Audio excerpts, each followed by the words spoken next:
कर्मयोग। अध्याय 3।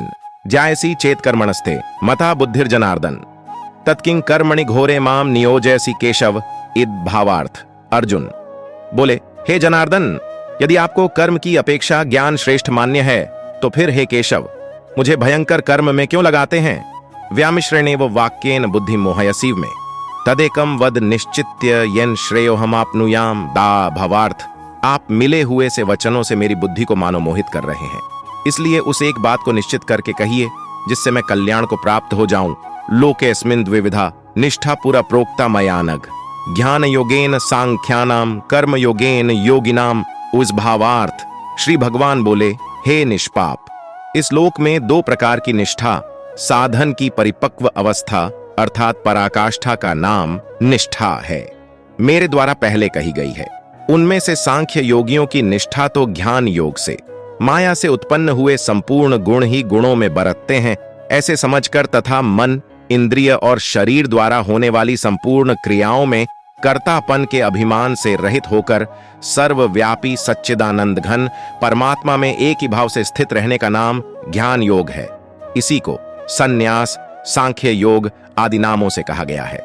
और योगियों की निष्ठा कर्म योग से फल और आसक्ति को त्याग कर भगवदाज्ञानुसार केवल भगवदर्थ समत्व बुद्धि से कर्म करने का नाम निष्काम कर्मयोग है।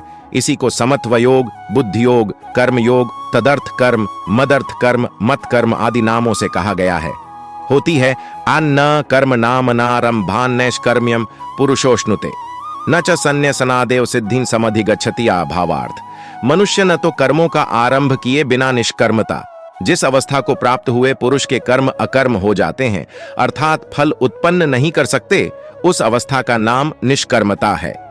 को यानी योगनिष्ठा को प्राप्त होता है और न कर्मों के केवल त्याग मात्र से सिद्धि यानी सांख्य निष्ठा को ही प्राप्त होता है।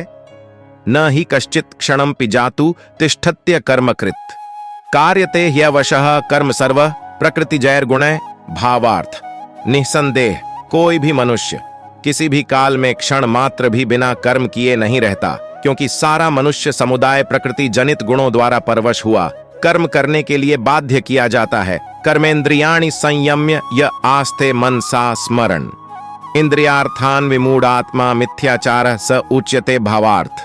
जो मूढ़ बुद्धि मनुष्य समस्त इंद्रियों को हठपूर्वक ऊपर से रोककर मन से उन इंद्रियों के विषयों का चिंतन करता रहता है, वह मिथ्याचारी अर्थात दंभी कहा जाता है।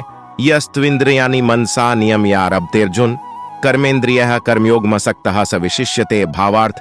किंतु हे अर्जुन, जो पुरुष मन से इंद्रियों को वश में करके अनासक्त हुआ समस्त इंद्रियों द्वारा कर्मयोग का आचरण करता है वही श्रेष्ठ है। नियतम कुरु कर्म त्वम कर्म ज्यायो हे कर्मणः शरीर यात्रा पिच्यते न प्रसिद्धयेद कर्मणः बाय या भावार्थ।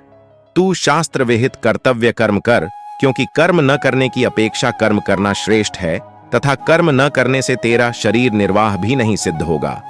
यज्ञार्थात् कर्मणोऽन्यत्र लोकोयम कर्म बंधनः तदर्थम कर्म कौन्तेय मुक्त संगः समाचर भावार्थ। यज्ञ के निमित्त किए जाने वाले कर्मों से अतिरिक्त दूसरे कर्मों में लगा हुआ ही यह मनुष्य समुदाय कर्मों से बंधता है। इसलिए हे अर्जुन, तू आसक्ति से रहित होकर उस यज्ञ के निमित्त ही भली भांति कर्तव्य कर्म कर। सहयज्ञः प्रजा सृष्टा पुरोवाच प्रजापतिः अनेन प्रसविष्यध्वमेश वो स्त्विष्ट कामधुक् भावार्थ। प्रजापति ब्रह्मा ने कल्प के आदि में यज्ञ सहित प्रजाओं को रचकर उनसे कहा कि तुम लोग इस यज्ञ द्वारा वृद्धि को प्राप्त हो और यह यज्ञ तुम लोगों को इच्छित भोग प्रदान करने वाला हो। देवान भावयतानेन ते देवा भावयन्तु व परस्परं भावयन्तः श्रेयः परम वाप्स्यथ डी भावार्थ। तुम लोग इस यज्ञ द्वारा देवताओं को उन्नत करो और वे देवता तुम लोगों को उन्नत करें। इस प्रकार निस्वार्थ भाव से एक दूसरे को उन्नत करते हुए तुम लोग परम कल्याण को प्राप्त हो जाओगे। इष्टान भोगान ही वो देवा दास्यन्ते यज्ञ भाविता तैर्दत्तान प्रदायभ्यो यो भुंक्ते स्तेन एव स बास आजी ओ आजा भारत। यज्ञ द्वारा बढ़ाए हुए देवता तुम लोगों को बिना मांगे ही इच्छित भोग निश्चय ही देते रहेंगे। इस प्रकार उन देवताओं द्वारा दिए हुए भोगों को जो पुरुष उनको बिना दिए स्वयं भोगता है वह चोर ही है। यज्ञ शिष्टाशिनः संतो मुच्यन्ते सर्व किल विषय भुंजते ते त्वघम पापा ये पचन्त्यात्म कारणात् भावार्थ। यज्ञ से बचे हुए अन्न को खाने वाले श्रेष्ठ पुरुष सब पापों से मुक्त हो जाते हैं, और जो पापी लोग अपना शरीर पोषण करने के लिए ही अन्न पकाते हैं वे तो पाप को ही खाते हैं। अन्नाद् भवन्ति भूतानि पर्जन्यादन्न संभव यज्ञाद् भवति पर्जन्यो यज्ञ कर्म समुद्भव कर्म ब्रह्मोद्भवम विद्धि ब्रह्माक्षर समुद्भवम तस्मात् सर्वगतम ब्रह्म नित्यम यज्ञ प्रतिष्ठितम। भावार्थ। संपूर्ण प्राणी अन्न से उत्पन्न होते हैं। अन्न की उत्पत्ति वृष्टि से होती है, वृष्टि यज्ञ से होती है, और यज्ञ विहित कर्मों से उत्पन्न होने वाला है।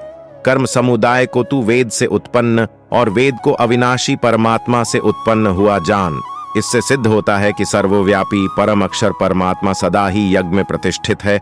एवं प्रवर्तितम चक्रम नानुवर्तयति य अघायुरिंद्रिया रामो मोघम पार्थ सजीवति वलाम। भावार्थ।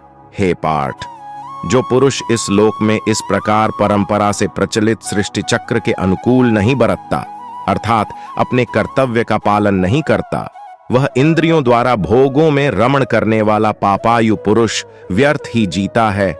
यस्त्वात्मर्तिरेव स्यादात्म तृप्तश्च मानव।